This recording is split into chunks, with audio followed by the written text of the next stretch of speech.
All right, here's my reaction to day one of the NBA playoffs. I'm gonna go ahead. We're just gonna start off at the top.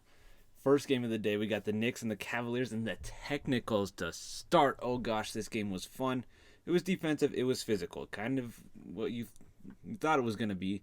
When you got a Magic team that prides itself on defense, you have Jalen Suggs, you got Mo Wagner, um, and you got a defensive team in Cleveland with their two bigs down low. You kind of knew this was going to be a physical game. There hasn't been any rivalries there since LeBron and Dwight Howard played against each other, and Orlando and Cleveland. And even then, it's just because they're good teams. Like there's no real bad blood there.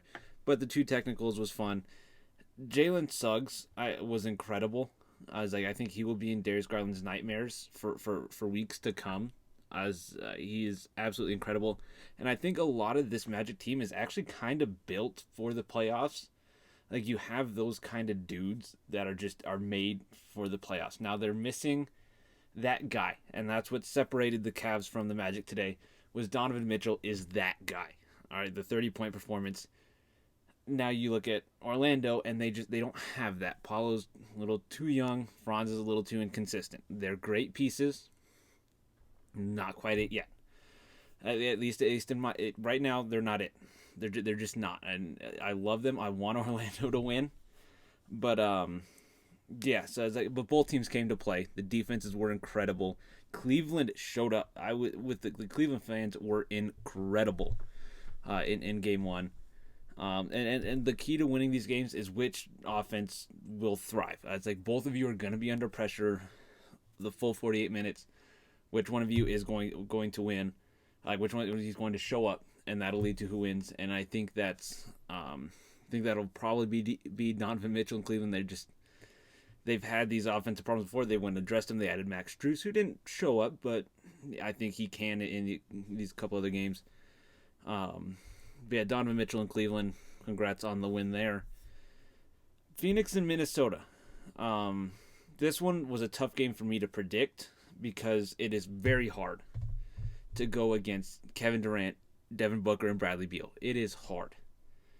But Minnesota is taking that play-in energy, that play-in Patrick Beverley energy, installed it in Anthony Edwards, and this game was incredible. I was like, it was absolutely unbelievable. Just the difference in quarters. Like every quarter was just a different feel to it. Well, until Minnesota took over in the second half. But those first three quarters were a little bit different. That first quarter, my biggest takeaway was that Devin Booker's the only one playing with a sense of urgency. I was like, there was the slowest transition opportunity for Phoenix. I don't even know if they capitalized on it. But I remember sitting there and I was like, why is it's in slow motion? Like everything in this game has been slow motion except for Devin Booker, who's been hustling a little bit, but then he just couldn't score pretty much. And then Minnesota's bench took over. I was like, I don't remember the exact point disparity, but I'm guaranteed it was massive. I was like, Phoenix bench just was non-existent. I think it was who was it? Their backup center, their backup white guy center. Shoot, I should know his name. I saw it earlier. Drew Eubanks. In 9 minutes, had a minus 14. I was like, Minnesota's bench just took over, and that's when I tried filming a full playoff prediction, didn't upload. But that's what I was gonna say. I was like, the Phoenix starters will get them ahead, and that's kind of what happened. But then Minnesota's bench just evened it out, and then their starters took over and propelled them. I will say for all my Minnesota Timberwolves fans, Naz Reid. And the defense was incredible. I was like, Naz Reid and the defense was just absolutely incredible. And Minnesota, I see him struggling to lose a game in Minnesota. Philly and New York, for all four quarters, you could say, but for three big ones, Embiid looked different in every single one of them. In the first quarter, he looked more so like Joel Embiid, whereas on Wednesday against Miami, he didn't look like Joel Embiid. He looked like a very good basketball player, but he didn't look like Joel Embiid.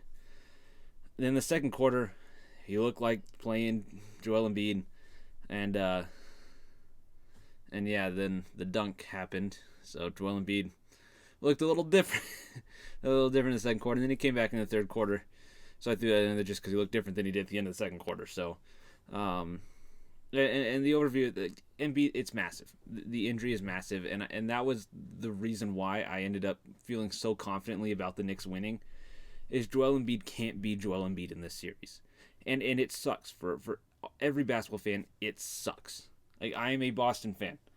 I hate Philly so much, almost as much as Philly and Miami are getting pretty close nowadays.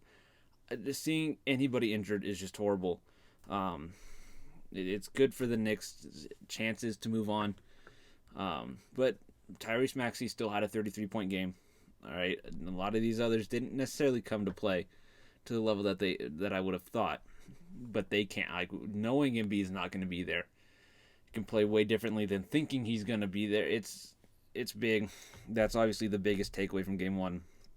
But on a more positive note, New York just was more physical, and their others came to play more. As Jalen Brunson had a worse statistical night than Joel Embiid.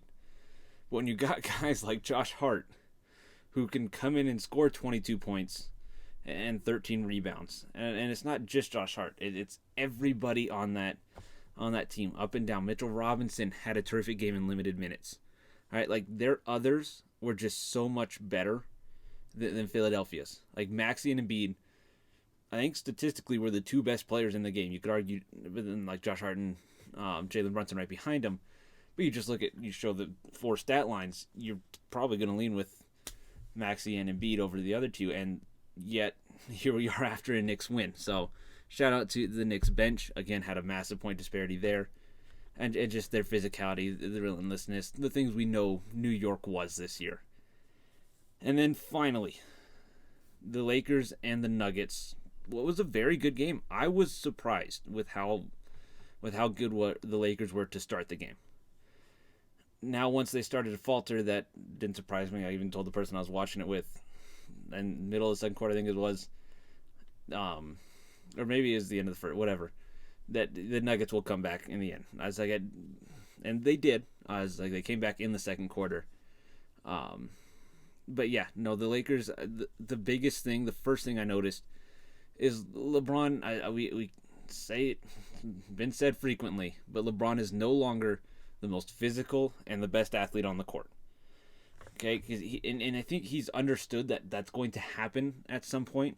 So he's worked on his passing, on his 3-point shooting, and those have kind of been his fallback. Because even still, like, it is absolutely incredible that he has been the most physical for his size and the most athletic in just about every game he plays. I saw him try and do that against the Nuggets, and it didn't work. I was like, he could not out-athlete the other players. So now, how he's going to adjust to that, whether it's this year or next year, is going to be massive. For this year, for the playoffs specifically, I don't know if he can. I mean, he's unbelievable, and he is LeBron James, so he can make the adjustments. But I don't know how likely that is. But back to, no more talking negative. Back to the pro side. Denver, they were just steady. I was like, they give you that kind of reassuring feeling. Like, if you're a Denver fan, I don't know if you were actually ever worried. I mean, probably a little bit to start the game. But it's like, as the game's going on, like, everybody is still all level-headed. Like, obviously they're complaining to the refs, but everybody is level-headed. Like, there's no real concern shown by the Nuggets players. Like, all of them know, yes, we are the defending champions, and there's no pressure to go back-to-back. We're going to. At least that's their opinion, their attitude about it is, yeah, we're gonna go back to back. Like, y'all ain't won nothing since COVID. I was like, we are going to go back to back, and you can't do anything to stop. Like, that was kind of, you can go on your little run, we'll double it. I was like, that's what it felt like the entire game. No worries going down 12, flip it right on its head, and now you're down 12 just like that. And it was incredible to watch for the Denver Nuggets. And to wrap up today, the top performers for today, some very good performances. We got a list of all 30-point scorers today, with an honorable mention to Tyrese Maxey, who had a very good game. My fifth spot goes to Kevin Durant. 31 points, 7 rebounds. Was great. I think Phoenix needed him to shoot more. I was like, he shot 17 shots, which is the lowest on the list. He made 11 of them. Like, he had a great field goal percentage. Didn't miss a three. Went 2 for 2.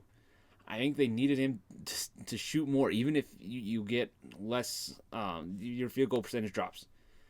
If you shoot 11 for or 12 for 20, that makes a difference. Like, he needed to impose himself a little bit more, I believe. And obviously Devin Booker and Bradley Beal. Anyways, Kevin Durant, amazing performance. I got Donovan Mitchell at 4, just only because he didn't do too much of everything else. He dropped 30 points in a game where one of the teams didn't crack 100. All right, his 30 points was probably the most impressive out of most. I would say he's top 2 on this list. But three assists, 2 rebounds, and 3 steals to go on top was another big thing. And he did everything Cleveland needed him to do. Anthony Davis had a great game. As much as I want to say he didn't. AD had a great game, 32 points, 14 rebounds, 5 assists, and 4 blocks. Incredible game for Anthony Davis. Jokic had a terrific game and the win, which is why he gets the edge over Anthony Davis. 32 points, 11 rebounds, 7 assists. No stocks, but 15 for 23 on the field goals, and a 3 in there as well. Kudos to him. And my top performance, I don't know how it could go to anything else, is Anthony Edwards. 33 points, 9 rebounds, 6 assists was incredible. You can point to the 6 turnovers, whatever. All right, he had 33 points, 9 rebounds, 6 assists, and shot very well while trash-talking the entire Suns team. So go ahead, give me Anthony Edwards. I'm excited for day 2. We got the Celtics playing today, baby. Let's go. See y'all later. Love you. Adios.